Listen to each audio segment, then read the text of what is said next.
ನಮಸ್ತೆ ವೀಕ್ಷಕರೇ, ನಾನು ನಿಮ್ಮ ಮೈಸೂರಿನ ಶ್ರೀನಿವಾಸನ್. ವ್ಯಾಪಾರದಲ್ಲಿ ದೊಡ್ಡ ಮಟ್ಟದ ಸಂಸ್ಥೆಯನ್ನು ಶುರು ಮಾಡಿದ್ದೀರಾ, ಕಾರ್ಖಾನೆಗಳನ್ನು ಶುರು ಮಾಡಿದ್ದೀರಾ, ವ್ಯವಹಾರಗಳು ನಡೀತಾ ಇಲ್ಲ. ಸೊ ಎಲ್ಲಕ್ಕಿಂತ ಹೆಚ್ಚಾಗಿ ಕಂಪನಿಯಲ್ಲಿ ನೌಕರರುಗಳು ಸಹ ಸ್ಥಿತರಾಗಿದ್ದಾರೆ. ಒಂದು ದೊಡ್ಡ ಮಟ್ಟದ ಇನ್ವೆಸ್ಟ್ ಮಾಡಿ ಬಹಳ ದೊಡ್ಡ ಒಂದು ವ್ಯವಹಾರವನ್ನು ಮಾಡ್ತಾ ಇದ್ದೀರಾ. ಈ ವ್ಯವಹಾರಗಳಲ್ಲಿ ನಿಮಗೆ ಅತಿಯಾದಂತಹ ರೀತಿಯಲ್ಲಿ ಪ್ರಗತಿ ಅನ್ನೋದು ಕಾಣೋಕ್ಕಾಗ್ತಾ ಇಲ್ಲ. ಸಾಮಾನ್ಯವಾಗಿ ನೋಡಿ, ದೊಡ್ಡ ಮಟ್ಟದ ವ್ಯವಹಾರಗಳಂತ ಹೇಳಿದ್ರೆ 10 ಜನಗಳನ್ನು ನಾವು ಸೇರಿಸ್ಕೋಬೇಕಾಗ್ತದೆ. ಅದಕ್ಕೆ ಒಂದು ಮಾರ್ಕೆಟಿಂಗ್ ಡಿಪಾರ್ಟ್ಮೆಂಟು, ABCD ಈ ರೀತಿಯಲ್ಲಿ ನೌಕರರ ಗುಂಪುಗಳನ್ನಾಗಿ ಮಾಡಬೇಕಾಗ್ತದೆ. ಸಹಜವಾಗಿ ನೋಡ್ಬೋದು, ಇವತ್ತು ಗಾರ್ಮೆಂಟ್ಸ್ಗಳಾಗಿರ್ಬೋದು, ಎಂತೆಂಥ ಕಾರ್ಖಾನೆಗಳಾಗಿರ್ಬೋದು, ಅಥವಾ ಕಂಪನಿಗಳಾಗಿರ್ಬೋದು, ಅಥವಾ ದೊಡ್ಡ ಮಟ್ಟದ ಪ್ರಾಡಕ್ಟ್ಗಳನ್ನು ಸೇಲ್ ಮಾಡುವಂತಹ ಕಂಪನಿಗಳಾಗಿರ್ಬೋದು, ವ್ಯಾಪಾರಸ್ಥರಾಗ್ಬೋದು, ದೊಡ್ಡ ದೊಡ್ಡ ರೀತಿಯಲ್ಲಿ ಅಂಗಡಿಗಳನ್ನು ಇಟ್ಕೊಂಡಿರುವಂಥವ್ರಾಗಿರ್ಬೋದು, ಇವ್ರುಗಳದ್ದೆಲ್ಲ ಬಹಳನೇ ಒಂದಷ್ಟು ಸಮಸ್ಯೆಗಳು ನಮ್ಮ ಹತ್ರ ಬರ್ತಾಯಿತ್ತು. ನೋಡಿ, ಸಹಜವಾಗಿ ಹೇಗೆ ಅಂತಂದರೆ, ಇವತ್ತು ಅಂಗಡಿಗೆ ಗಿರಾಕಿಗಳು ಬಂದರೂ ಕೂಡ ವ್ಯಾಪಾರ ಆಗ್ತಾ ಇಲ್ಲ. ಮತ್ತು ವಿಶೇಷವಾಗಿ ಗ್ರಾಹಕರನ್ನು ಸೆಳೆಯೋದ್ರಲ್ಲಿ ವಿಫಲರಾಗ್ತಾ ಇದ್ದೀವಿ. ಆಮೇಲೆ ಸುಮಾರು ಅಂಗಡಿಯಲ್ಲಿ 10 ಜನ ಕೆಲಸಗಾರರಿದ್ದಾರೆ, ಕರೆಕ್ಟ್ ಟೈಮ್ಗೆ ಕೆಲಸಕ್ಕೆ ಬರೋದಿಲ್ಲ. ಒಂದು ದಿನ ಬಂದರೆ 4 ದಿನ ರಜಾ ಹಾಕ್ತಾರೆ. ಕೆಲಸಕ್ಕೆ ಬಾ ಅಂತ ಹೇಳಿದ್ರೆ ಅವರೇ ಓನರ್ಗಳ ಥರ ಆಡ್ತಾರೆ. ಕೆಲಸಗಾರರಾಗಿ ಇವತ್ತು ಅವರೇ ಓನರ್ಗಳಾಗ್ಬಿಟ್ಟಿರ್ತಕ್ಕಂಥದ್ದು. ಮತ್ತು ವಿಶೇಷವಾಗಿ ಏನಾಗ್ತಾ ಇರ್ತದೆ, ನಿಮ್ಮ ಒಂದು ವ್ಯಾಪಾರದ ಸ್ಥಳ ಅಥವಾ ಕಂಪನಿ ಇತ್ಯಾದಿ ಉತ್ತಮವಾದ ಮಾರ್ಕೆಟ್ ಪ್ಲೇಸಲ್ಲೇ ಇರುತ್ತೆ. ಜನಸಾಮಾನ್ಯವಾಗಿ ತುಂಬ ಜನಜಂಗುಳಿ ಇರುವಂಥ ಸ್ಥಳದಲ್ಲಿರುತ್ತೆ, ಲಕ್ಷ್ಮಿ ಹುಟ್ಟುವಂತಹ ಸ್ಥಳ. ಆದರೂ ಕೂಡ ವ್ಯಾಪಾರ ಆಗ್ತಾಯಿಲ್ಲ. ನಮ್ಮ ಎದುರುಗಡೆ ಇರೋರಿಗೆ ಚೆನ್ನಾಗಿ ಆಗ್ತಾಯಿದೆ ವ್ಯಾಪಾರ ವ್ಯವಹಾರ ವಹಿವಾಟುಗಳು, ಆದರೆ ನಮಗೆ ಮಾತ್ರ ಸರಿಯಾಗಿ ವ್ಯಾಪಾರ ವಹಿವಾಟುಗಳಾಗ್ತಾಯಿಲ್ಲ. ಹೀಗಾದರೆ ಏನಾಗ್ತದೆ? ಮತ್ತು ಏನಾಗ್ತಾ ಇದೆ, ಇವತ್ತಿನ ದಿನ ವ್ಯಾಪಾರ ನಡೆಸುವಂಥವ್ರ ಪರಿಸ್ಥಿತಿ, ಸಾಮಾನುಗಳನ್ನು ತಂದು ಹಾಕಬೇಕಾ, ಪ್ರಾಡಕ್ಟ್ಗಳನ್ನು ತಂದು ಹಾಕಬೇಕಾ, ಅಥವಾ ಕೆಲಸಗಾರರಿಗೆ ಸಂಬಳಗಳನ್ನು ಕೊಡಬೇಕಾ, ಯಾವುದು ಕೊಡಬೇಕಪ್ಪ ಅನ್ನುವಂತಹ ಗೊಂದಲದಲ್ಲಿ ಎಷ್ಟೋ ದೊಡ್ಡ ದೊಡ್ಡ ಕಂಪನಿಗಳು, ದೊಡ್ಡ ದೊಡ್ಡ ಅಂಗಡಿಗಳು ಇವತ್ತು ಮುಚ್ಕೊಂಡು ಹೋಗುವಂಥ ಸಂದರ್ಭ ಆಗಿಬಿಟ್ಟಿದೆ. ಏನು ಮಾಡೋಕ್ಕೆ ಆಗೋದಿಲ್ಲಪ್ಪ, ಇನ್ಮೇಲೆ ವ್ಯಾಪಾರ ನಿಲ್ಲಿಸ್ಬಿಡೋಣ ಅನ್ನುವಂಥ ಪರಿಸ್ಥಿತಿಗೆ ಬಂದುಬಿಟ್ಟಿದ್ದಾರೆ. ಆಮೇಲೆ ಕೆಲವೊಂದು ಬಾರಿ ಏನಾಗ್ತದೆ, ಕೆಲವು ಅಸೂಯೆ ಪರರು, ಯಾಕಂದರೆ ಸಹಜವಾಗಿ ಇವತ್ತು ಅವರು ಬೆಳೀತಾ ಇದ್ದಾರೆ, ನಿಮ್ಗಿಂತ ಚೆನ್ನಾಗಿ ಒಂದು ಒಳ್ಳೆಯ ವ್ಯಾಪಾರ ವ್ಯವಹಾರಗಳಾಗ್ತಾ ಇದೆ ಅಂದ ತಕ್ಷಣ ಆ ವ್ಯಾಪಾರ ಸಂಸ್ಥೆಗಳ ಮೇಲೆ, ಆ ಕಾರ್ಖಾನೆಗಳ ಮೇಲೆ, ಆ ಒಂದು ಕಂಪನಿಗಳ ಮೇಲೆ ಕೆಲವು ಮಾಟ ಮಂತ್ರ ಇತ್ಯಾದಿಗಳನ್ನು ಮಾಡುವಂಥದ್ದು, ಅವರ ಒಂದು ಸಂಸ್ಥೆ ಚೆನ್ನಾಗಿ ನಡೀದೇ ಇರೋ ರೀತಿಯಲ್ಲಿ ನೋಡುವಂಥದ್ದು. ಈ ರೀತಿಯಾದಂತಹ ಪ್ರಭಾವಕ್ಕೆ ಒಳಗಾಗಿಯೂ ಸಹ ಸಾಮಾನ್ಯವಾಗಿ ವ್ಯಾಪಾರ ಆಗ್ತಾ ಇದ್ದಂತಹ ಅಂಗಡಿಗಳೇ ನಿಂತೋಗ್ಬಿಟ್ಟಿದೆ. ಇವತ್ತು ಈ ಥರ ಪ್ರಭಾವಕ್ಕೆ ವ್ಯಾಪಾರಸ್ಥರು ಸಂಪೂರ್ಣವಾಗಿ ಅಂಗಡಿಯನ್ನೇ ನಿಲ್ಲಿಸುವಂತಹ ಪರಿಸ್ಥಿತಿ ಎದುರಾಗ್ಬಿಟ್ಟಿದೆ ಅಂತ ಸಹ ಹೇಳ್ಬೋದು. ಸರಿಯಾದ ಟೈಮ್ಗೆ ಕೆಲಸಗಾರರು ಬರದೇ ಇರುವಂಥದ್ದು ಸಹ ಒಂದು ಬಹಳ ದೊಡ್ಡ ತಲೆನೋವಾಗಿರುತ್ತೆ. ಆಮೇಲೆ ವ್ಯಾಪಾರ ಆಗಿರುವಂಥ ದನಕನಕಗಳು ಅಂಗಡಿಯಲ್ಲಿ ಎಲ್ಲೋಗುತ್ತೆ ಅನ್ನೋದೇ ಗೊತ್ತಾಗೋದಿಲ್ಲ. ಯಾರನ್ನೂ ನಂಬಂಗಿಲ್ಲ. ನಾನು ನೋಡ್ಕೊಳ್ಳಪ್ಪ 4 ದಿನ ಅಂತ ಬಿಟ್ಟು ಹೋದರೆ ಸಾಕು, ಅಲ್ಲೂ ಸಹ ಅವರು ಕೆಲಸಗಾರರ ಒಂದು ಕೈವಾಡದಿಂದ ಬಹಳನೇ ಸಮಸ್ಯೆಗೆ ಗುರಿಯಾಗುವಂಥದ್ದು. ಇವತ್ತು ಕೆಲಸಗಾರರೇ ಓನರ್ ಆಗಿ ಕಾರ್ಯವನ್ನು ಮಾಡ್ತಾ ಇರುವಂತಹ ವ್ಯವಸ್ಥೆಗೆ ಬರ್ತಾ ಇದ್ದಾರೆ. ಸೊ ಮತ್ತು ವಿಶೇಷವಾಗಿ ವ್ಯಾಪಾರ ಚೆನ್ನಾಗಿ ಆಗ್ತಾ ಇದ್ದಂಥ ಅಂಗಡಿ ಏಕಾಏಕಿ ನಿಂತೋಗ್ಬಿಡ್ತದೆ. ಯಾಕೆ? ನಮಗೆ ಯಾರು ಏನೋ ಮಾಡಿಸ್ಬಿಟ್ಟಿದ್ದಾರೆ.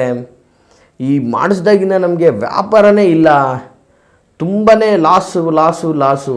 ಯಾಕಂದರೆ ಇವತ್ತು ಸಣ್ಣ ಪುಟ್ಟ ವ್ಯವಹಾರಗಳನ್ನೇ ಮಾಡಬೇಕಂದ್ರೆ ಒಂದು ಮೊತ್ತ ಬೇಕಾಗ್ತದೆ. ಅಂಥದ್ರಲ್ಲಿ ಬಹಳ ದೊಡ್ಡ ರೀತಿಯಲ್ಲಿ ವ್ಯಾಪಾರ ವ್ಯವಹಾರಗಳನ್ನು ನಾವು ಮಾಡ್ತೀವಿ ಅಂದಾಗ ಬಹಳ ದೊಡ್ಡ ರೀತಿಯಾದಂಥ ಆರ್ಥಿಕ ವ್ಯವಸ್ಥೆ ನಮಗೆ ಬೇಕಾಗ್ತದೆ.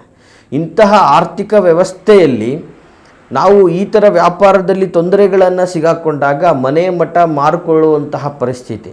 ಎಷ್ಟೋ ಜನಗಳು ವೀಕ್ಷಕರೇ ಸಾಮಾನ್ಯವಾಗಿ ನನಗೆ ಹೇಳ್ತಾರೆ, ಗುರುಗಳೇ ತುಂಬ ಚೆನ್ನಾಗಿತ್ತು ನನ್ನ ವ್ಯಾಪಾರ, ನಾನು ತುಂಬ ದೊಡ್ಡ ಮಟ್ಟದಲ್ಲಿ ಬೇಕ್ರಿ ಮಾಡ್ತಾ ಇದ್ದೆ, ನಾನು ತುಂಬ ದೊಡ್ಡ ಎಲ್ಲ ಪ್ರಾಡಕ್ಟ್ ಸೇಲ್ ಮಾಡುವಂಥ ಎಲೆಕ್ಟ್ರಾನಿಕ್ ಬಿಸ್ನೆಸ್ ಮಾಡ್ತಾ ಇದ್ದೆ, ಜೊತೆಗೆ ನಂದೊಂದು ಸಣ್ಣ ಕಂಪನಿ ಇತ್ತು, ನಾನು ಒಂದು ದೊಡ್ಡ ಕಾರ್ಖಾನೆ ನಡೆಸ್ತಾ ಇದ್ದೆ. ಇವತ್ತು ಯಾರೂ ಕೂಡ ನನ್ನ ಒಂದು ಕೈ ಕೆಳಗೆ 30-40 ಜನ ಕೆಲಸ ಮಾಡ್ತಾ ಇದ್ದವರು ಇವತ್ತು ಒಬ್ಬರು ಇಲ್ದಿರಂಗೆ ಆಗ್ಬಿಟ್ಟಿದೆ.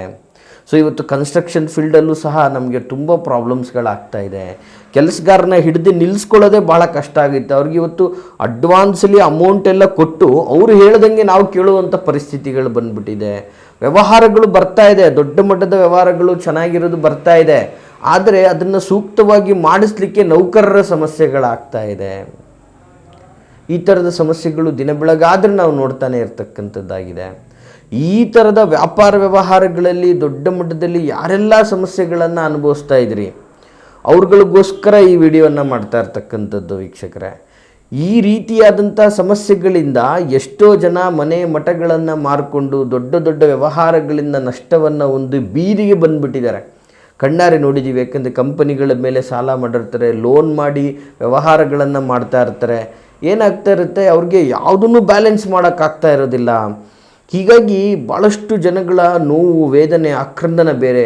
ನಾವು ಬೆಳಗ್ಗೆ ಹೋಗಿ ಅಂಗಡಿ ತೆಗಿಯೋಂಗಿಲ್ಲ, ಅಂಗಡಿ ಮುಂದೆ ಲಿಂಬೆಹಣ್ಣಂತೆ ಏನೇನೋ ಒಂದು ರಕ್ತ ಸಿದ್ಧವಾದಂತಹ ಪ್ರಸಾದಗಳಂತೆ ನಾನಾ ರೀತಿಯಾದಂಥ ವಿಕೃತವಾಗಿ ಬಿದ್ದಿರ್ತದೆ ಗುರುಗಳೇ. ನಾವು ಹೀಗಾದರೆ ಬದುಕೋದು ಹೇಗೆ? ನಮ್ಮ ವ್ಯಾಪಾರ ವ್ಯವಹಾರದ ವ್ಯವಸ್ಥೆಗಳನ್ನು ನಾವು ಕಂಡುಕೊಳ್ಳೋದು ಹೇಗೆ? ನೋಡಿ ವೀಕ್ಷಕರೇ, ಇಂತಹ ಸಮಸ್ಯೆಗಳಿಂದ ನೀವು ಬಳಲುವಂಥ ಅಗತ್ಯನೇ ಇಲ್ಲ. ಏಕೆಂದರೆ ಇದು ಸರ್ವೇ ಸಹಜವಾಗಿ ಇವತ್ತು ಅಸೂಯೆಪರರು ಮಾಡುವಂತಹ ಪ್ರಭಾವಗಳಾಗಿರ್ತದೆ. ಇಂತಹ ಸಮಸ್ಯೆಗಳಿಂದ ನೀವು ಮುಕ್ತಿ ಹೊಂದಬೇಕು ಅಂದರೆ ಭಾಳ ಸರಳಾತಿ ಸರಳ ತಂತ್ರಗಳಿದೆ. ಈ ಸರಳಾತಿ ಸರಳ ತಂತ್ರಗಳನ್ನು ನೀವು ಫಾಲೋ ಮಾಡಿದ್ದೆ ಆದರೆ ಭಗವಂತನ ಕೃಪಾಶೀರ್ವಾದದಿಂದ ಖಂಡಿತವಾಗಿಯೂ ನೀವು ಈ ಪ್ರಾಬ್ಲಮ್ಸಿಂದ ಹೊರಬರ್ಬೋದು. ಕೆಲಸಗಾರರು ನಿಮ್ಮ ಮಾತನ್ನು ಕೇಳ್ತಾರೆ, ಜೊತೆಗೆ ನೀವೇ ಓನರ್ ಅನ್ನುವಂತಹ ಲೆಕ್ಕಾಚಾರದಲ್ಲಿ ಬದುಕ್ಬೋದಾಗ್ತದೆ. ಪ್ರಾಡಕ್ಟ್ಗಳು ಉನ್ನತ ಮಟ್ಟದಲ್ಲಿ ಸೇಲ್ ಆಗ್ತದೆ. ಇವತ್ತೇನಾಗ್ತದೆ, ಒಂದಷ್ಟು ಪ್ರಾಪರ್ಟಿಗಳು ಅಥವಾ ಒಂದು ಪ್ರಾಡಕ್ಟ್ಗಳು ನಿಮಗೆ ಒಂದು ಕ್ರೆಡಿಟಲ್ಲಿ ಕೊಡುವಂಥ ವ್ಯವಸ್ಥೆಗಳಿರುತ್ತೆ. ಬರ್ತಾ ಬರ್ತಾ ಏನಾಗ್ಬಿಟ್ಟಿರುತ್ತೆ, ಯಾರೂ ನಿಮಗೆ ಕ್ರೆಡಿಟ್ ಅನ್ನೋದೇ ಕೊಡೋದಿಲ್ಲ, ಎಲ್ಲವೂ ಕ್ಯಾಶ್ ಆ್ಯಂಡ್ ಕ್ಯಾರಿ ವ್ಯವಹಾರಗಳಾಗ್ಬಿಡ್ತದೆ.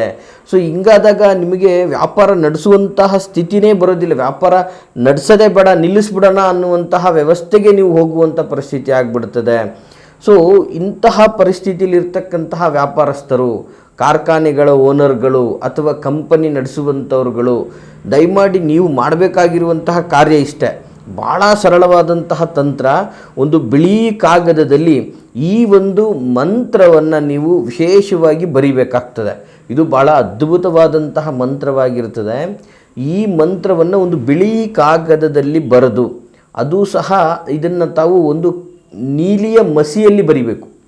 ನೀಲಿಯ ಮಸಿಯಲ್ಲಿ ಒಂದು ಬಿಳಿ ಕಾಗದದಲ್ಲಿ ಈ ಒಂದು ಮೂಲ ಮಂತ್ರವನ್ನು ಬರೆದು, ಈ ಮೂಲ ಮಂತ್ರವನ್ನು ನಿಮ್ಮ ಅಂಗಡಿ ಅಥವಾ ನಿಮ್ಮ ಕಾರ್ಖಾನೆಯ ಒಂದು ಪೂಜಾ ಸ್ಥಳದಲ್ಲಿ ಇಡಬೇಕು.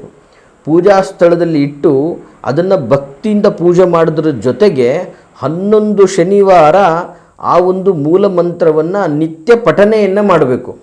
ಆ ಮೂಲ ಮಂತ್ರವನ್ನು ನಿತ್ಯ 11 ಶನಿವಾರ ಪಠನೆಯನ್ನು ಮಾಡಬೇಕು. ಈ ಮೂಲ ಮಂತ್ರವನ್ನು 11 ಶನಿವಾರ ಪಠನೆ ಮಾಡಿದ ನಂತರ ಇದನ್ನು ನಿಮ್ಮ ಒಂದು ತಿಜೋರಿಯಲ್ಲಿ ಅಥವಾ ನಿಮ್ಮ ಒಂದು ಗಲ್ಲದಲ್ಲಿ ಅಥವಾ ನಿಮ್ಮ ಪರ್ಸು ಪಾಕೆಟ್ಗಳಲ್ಲಿ ನೀವು ಇದನ್ನು ಸದಾ ಇಡುವುದರಿಂದ ಏನಾಗ್ತದೆ, ನಿಮಗೆ ಖಂಡಿತವಾಗಿಯೂ ಕೂಡ ಎಲ್ಲ ಥರದ ವ್ಯಾಪಾರದ ಪಿಡುಗುಗಳು, ನಾನಾ ರೀತಿ ತೊಂದರೆಗಳೇನಿದೆ ಇವೆಲ್ಲವೂ ಕೂಡ ದೂರ ಆಗ್ತದೆ. ಮಂತ್ರ ಸ್ವರೂಪ, ಈ ಬೀಜ ಮಂತ್ರದ ಮಂತ್ರ ಸ್ವರೂಪ ಹೀಗಿರ್ತದೆ. ದಯವಿಟ್ಟು ನೋಟ್ ಮಾಡ್ಕೊಳ್ಳಿ ವೀಕ್ಷಕರೇ. ಮಂತ್ರ ಸ್ವರೂಪ ಹೇಗಿರ್ತದೆ ಅಂತಂದರೆ, ಓಂ ಪ್ರಾಂ ಪ್ರೀಂ ಪ್ರೌಂ ಸಂ ಶನೈಶ್ಚರಾಯ ನಮಃ. ನೋಡಿ, ಇದು ಶನೈಶ್ಚರನ ಬೀಜ ಮಂತ್ರವಾಗಿರುತ್ತದೆ. ಓಂ ಪ್ರಾಂ ಪ್ರೀಂ ಪ್ರೌಂ ಸಂ ಶನೈಶ್ಚರಾಯ ನಮಃ. ಈ ಒಂದು ಬೀಜ ಮಂತ್ರವನ್ನು ಕರೆಕ್ಟಾಗಿ ನಿಮ್ಮ ಭಕ್ತಿ ಅನುಸಾರ ನೀವು ನಿತ್ಯ ಪೂಜಿಸಬೇಕಾದರೆ ಪಠನೆಯನ್ನು ಮಾಡಿ. ಜೊತೆಗೆ 5 ಶನಿವಾರಗಳ ಕಾಲ ಇದು ನಿಮ್ಮ ಒಂದು ಪೂಜಾ ಸ್ಥಳದಲ್ಲೇ ಇರಬೇಕಾಗ್ತದೆ. ಈ 5 ಶನಿವಾರ ಆದ ನಂತರ ಇದನ್ನು ನಿಮ್ಮ ಗಲ್ಲದಲ್ಲೆಲ್ಲ ಇಟ್ಟ ನಂತರ ನಿಮ್ಮ ಭಕ್ತಿ ಅನುಸಾರ ಅಥವಾ ನಿಮ್ಮ ಶಕ್ತಿ ಅನುಸಾರ ಕರಿ ಎಳ್ಳು, ಬೆಲ್ಲವನ್ನು ಅಶಕ್ತರಿಗೆ ದಾನ ಮಾಡಿ.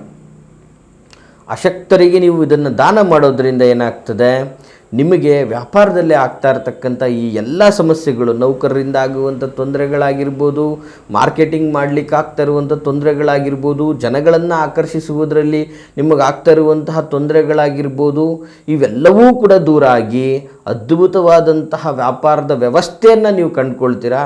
ನಿಮ್ಮ ಒಂದು ವ್ಯಾಪಾರ ಸಂಸ್ಥೆಗಳು, ಕಾರ್ಖಾನೆಗಳು, ಕಂಪನಿಗಳಲ್ಲಿ ಜನಗಳು ಉತ್ಸಾಹದಿಂದ ಕೆಲಸ ಮಾಡುವಂಥ ವ್ಯವಸ್ಥೆಗೆ ಬರ್ತಾರೆ ಅಂತ ಹೇಳ್ತಾ, ಈ ಮಾಹಿತಿ ತಮಗೆಲ್ಲ ಇಷ್ಟ ಆಗಿದೆ ಅಂತ ನಾನು ಭಾವಿಸ್ತೀನಿ. ಸೊ ತಮಗೆಲ್ಲ ಇಷ್ಟ ಆಗಿದ್ದರೆ ಇದನ್ನು ಲೈಕ್ ಮಾಡಿ, ಜೊತೆಗೆ ಈ ಥರದ ಯಾವುದೇ ಸಂಕಷ್ಟಗಳಿದ್ದರೂ ಸಹ ಸ್ಕ್ರೀನ್ ಮೇಲೆ ಕಾಣುವಂತಹ ಸಂಖ್ಯೆಗೆ ಕರೆ ಮಾಡಿ ಅಂತ ಹೇಳ್ತಾ, ನಮ್ಮ ವಿಳಾಸ ಮೈಸೂರು ವಿಜಯನಗರದಲ್ಲಿ ಬರ್ತಕ್ಕಂಥದ್ದು. ಸೊ ನಿಮ್ಮ ಒಂದು ವಿಚಾರಗಳಿಗೆ ಸಂಬಂಧಪಟ್ಟ ಹಾಗೆ ಮುಕ್ತವಾಗಿ ನೀವು ಸಮಾಲೋಚಿಸ್ಬೋದು ಅಂತ ಹೇಳ್ತಾ, ಎಲ್ರಿಗೂ ಶುಭವಾಗಲಿ. ನಮಸ್ಕಾರ.